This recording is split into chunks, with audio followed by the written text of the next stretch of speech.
जय श्री स्वामी समर्थ। आज आपण बघूया तुला राशीचे जून 2025चे भविष्य। तुला राशीत जन्मलेल्यांसाठी हा महिना चढ उतारांनी भरलेला राहण्याची शक्यता आहे। तुला राशीचे स्वामी संपूर्ण महिना सप्तम भावात विराजमान राहतील। नोकरी करणाऱ्यांना कामात काही आव्हानांचा सामना करावा लागू शकतो। एखाद्या वेळी भांडण देखील होऊ शकते। व्यवसाय करणाऱ्यांसाठी हा महिना अनुकूल आहे, परंतु अतिविश्वासापासून सावध राहणे आणि कामावर पूर्ण लक्ष देणे आवश्यक आहे।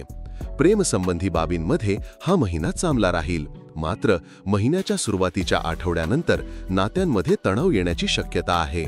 विवाहित लोकांसाठी हा महिना अनुकूल राहील। तुमचा जोडीदार कुठे काम करत असेल तर त्यांच्या कार्यक्षेत्राचा परिणाम तुमच्या नात्यावर होऊ शकतो, अन्यथा वैवाहिक संबंध मधुर राहतील। विद्यार्थ्यांना स्पर्धात्मक परीक्षेत उत्तम यश मिळण्याचे योग दिसत आहेत। तसेच आरोग्याच्या बाबतीत हा महिना चढ उतारांनी भरलेला राहण्याची शक्यता आहे, म्हणून सतर्क राहा। पारिवारिक जबाबदाऱ्या पार पाडण्यासाठी आणि प्रियजनांचे प्रेम मिळविण्यासाठी सातत्याने प्रयत्न करत राहावे लागतील। करिअरच्या दृष्टीने हा महिना तुमच्यासाठी चढ उतारांनी भरलेला राहील। महिन्याच्या सुरुवातीला मंगळ महाराज तुमच्या नीच राशी कर्क मध्ये दशम भावात विराजमान राहतील।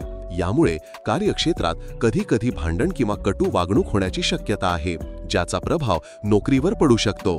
सहाव्या भावाचे स्वामी गुरु महाराज संपूर्ण महिना नवम भावात विराजमान राहतील। त्यामुळे अत्यधिक परिश्रम आणि संघर्षानंतरच उत्तम यश मिळण्याचे योग बनतील, म्हणून स्वतःकडून सातत्याने मेहनत करण्यास सज्ज रहा। तुमच्यावर कामाचा दबाव देखील राहू शकतो। 7 जून पासून मंगळ महाराज दशम भावातून निघून एकादश भावात प्रवेश करतील। हा काळ तुमच्या नोकरीसाठी अनुकूल राहील, कारण वरिष्ठ अधिकाऱ्यांचे सहकार्य आणि मार्गदर्शन मिळेल, ज्यामुळे तुमच्या उत्पन्नात वाढ होऊ शकते आणि पगार वाढ मिळू शकते। जर तुम्ही व्यवसाय करत असाल तर शुक्र महाराज 29 जून पर्यंत तुमच्या सप्तम भावात विराजमान राहतील आणि सप्तम भावाचे स्वामी मंगळ महाराज तुमच्या 10व्या भावात विराजमान राहतील, जे 7 जूनला एकादश भावात प्रवेश करतील। यामुळे व्यवसायात सतत प्रगतीचे योग बनतील।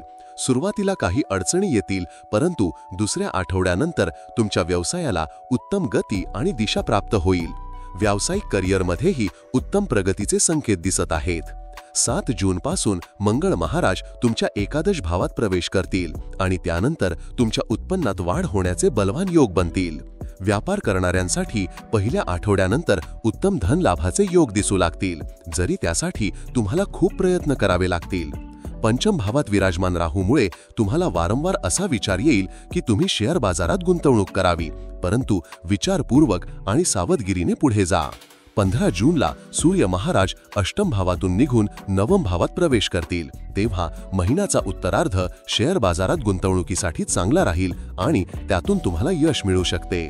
तुमच्या राशीत स्वामी शुक्र महाराज संपूर्ण महिना सप्तम भावात बसून तुमच्या आरोग्याला बळकट करतील आणि आरोग्याच्या समस्यांमध्ये घट करतील, परंतु पंचम भावाचे राहू असल्यामुळे तुमच्या खानपान व सवयींबाबत लापरवाही होऊ शकते, ज्यामुळे पोटाच्या समस्या उद्भवू शकतात। या व्यतिरिक्त मंगळ महाराजाची दृष्टी संपूर्ण महिना आणि गुरु महाराजाची देखील पंचम भावात राहणारी दृष्टी, यामुळे विशेषतः तुमच्या पोटाशी निगडीत रोगांची खबरदारी घेणे आवश्यक आहे, कारण अशा परिस्थितीत पोटात त्रास होऊ शकतो।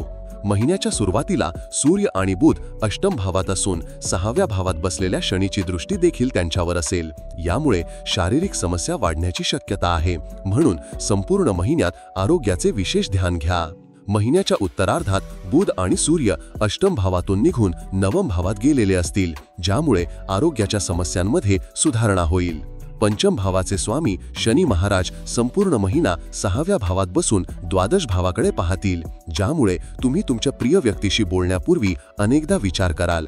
त्यांची वागणूक थोडी कोरडेपणाची वाटू शकते। तुम्ही तुमच्या प्रिय व्यक्तीला खुश करण्यासाठी खूप काही कराल, परंतु ते पूर्ण होऊ शकणार नाही। विवाहित लोकांसाठी सप्तम भावात जवळजवळ संपूर्ण महिन्यासाठी शुक्र महाराज विराजमान राहतील, ज्यामुळे वैवाहिक संबंधांमध्ये प्रेम, आपुलकी व गोडवा वाढेल। तुम्ही तुमच्या जीवनसाथीबरोबर जास्तीत जास्त वेळ घालवण्याचा प्रयत्न कराल आणि त्यातून तुमचे नातेसंबंध अधिक मधुर होतील। तुमच्या राशीविषयी साप्ताहिक, मासिक आणि दैनंदिन राशी भविष्यासाठी चॅनलला सबस्क्राइब आणि लाईक करा। कॉमेंटमध्ये जय श्री स्वामी समर्थ लिहा।